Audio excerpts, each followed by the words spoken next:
Hello friends, welcome back to my channel. आज आमे बनैबा रोही माछ बेसर। रेसिपी स्टार्ट करिया पूर्व जदि आपण माने मो चैनल रे नुआ आछंदी तबे सब्सक्राइब करिया को बिल्कुल भी भूलिबेनी। तो चलंतु स्टार्ट करबा आज रेसिपी। सेति पय आमे प्रथमे माछ को मैरिनेट करि नबा। माछ को भल भाबरे धोई सारिया परे सेथिरे स्वाद अनुसार लूण, हाफ चामच हळदी गुंड, हाफ चामच लंका गुंड, हाफ चामच माछ मसला गुंड बा जदि आपणक पाखरे माछ मसला नाई ताहले आपण चिकेन मसला मध्य पकई पारिबे। गोटे चामच अदा रसुण पेस्ट पकई ताको भल भाबरे गोळेई 10 रु 15 मिनिट पय मैरिनेट हबा पय छाडी दबा। माछ मैरिनेट हवा भितर बेसर पई मसला बाटी नबा। सेति पई गोटे ब्लेंडिंग जार रे 2 अधा चामच सोरिष बा 2.5 चामच सोरिष, गोटे चामच जीरा, गोटे इंच अदा को छोट छोट करी काटी पकई नेबे। 8 रु 10 कुल रसुण को छेची पकई नेबे। ताको भलो भाबरे ग्राइंड करी गोटे दरदरा पेस्ट बनै नेबे। तापरे सेतिरे गोटे बड़ पियाज को रफली काटी पकई नेबे। गोटे बड़ टमाटो मध्ये रफली काटी पकई नेबे। अल्प पानी दे ताको गोटे स्मूथ पेस्ट बनै नेबे। देखंतु एई भले स्मूथ पेस्ट बनै नेबे। गोटे पैन रे 3 रु 4 चामच सोरिष तेल नबा। तेल गरम हबा परे मैरिनेट होई रखाई थिबा माछ को पकई नबा। माछ को भलो भाबरे दुई साइड उल्टेई भाजी नबा। माछ भजा हेबा भितरे आ गोटे चूल्हा रे गोटे कड़ाई बसेबा। कड़ाई रे 2 रु 3 चामच सोरिष तेल पकेइबा। आपण चाहिले एठे रिफाइंड ऑयल मध्य यूज करि परिबे, किंतु सोरिष तेल रे बेसरर टेस्ट बहुत बढ़िया होई थाए। सेति पई मो एठे सोरिष तेल व्यवहार करछि। तेल गरम हबा परे सेथिरे अल्प जीरा, अल्प सोरिष पकेइबा। सोरिष फुटिले सेथिरे कटाई रखाई थिबा पियाज पकेइबा। मो एठे 2टी बड़ साइज पियाज नेइछि। पियाज को भलो भाबरे गोल्डन ब्राउन हबा पर्यंत भाजी नबा।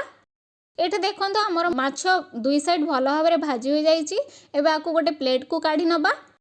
एठे देखंतो पियाज भलो भाबरे कैरामेलाइज हो जाईछि। एबे एथिरे बटा ही रखा हिथिबा बेसर को पकेई नबा। बेसर पकेइबा परे सेथिरे गोटे सान कप पानी पकेई नबा। मो एथिरे ब्लेंडिंग जार रे मोर बेसर रही जाईथिला, सेति पई मो ब्लेंडिंग जार रे पानी पकेई ताकू भलो भाबरे धोई पकेई नेछि। मने रखंतु बेसर बटा पकेई सारिबा परे सांगे सांगे पानी पकेइबे, नहले बेसर पिता हो जाई थाए। ताको भलो भाबरे घांटी नबा। भलो भाबरे मिसेइबा परे सेथिरे हाफ चामच हळदी गुंड, हाफ चामच लंका गुंड, हाफ चामच माछ मसला गुंड। आपण चाहिले मसला को स्किप मध्य करि परिबे। ए सब पकेई ताको भलो भाबरे मिसेई दबा। बेसरर चारि साइड रु तेल बाहरिबा पर्यंत ताको भाजीबा।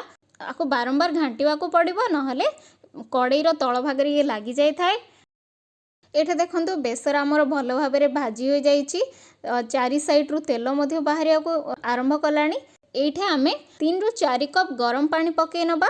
सबु बेले गरम पानी पकेया को ट्राई करंतु, ठंडा पानी पकेइले से टिके पांचिया हो जाई थाए। सेति पई गरम पानी पकेई नबा।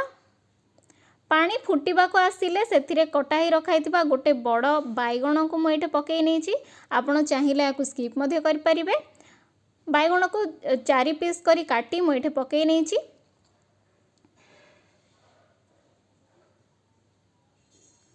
तापरे अल्प लूण दे ताकू भलो भाबरे घांटी किछि समय पई घोड़ेई दबा। बाइगण अल्प सिजिबा को आसिले सेथिरे भजा ही रखाइथिबा माछ को पकेई नबा। माछ पकेबा परे 2 रु 3 मिनिट फुटिबा परे सेथिरे 2टी आंबुल को भलो भाबरे धोई पकेई नेबा। आपण आपणक हिसाब रे आंबुलर मात्रा कम बेसी करि परिबे।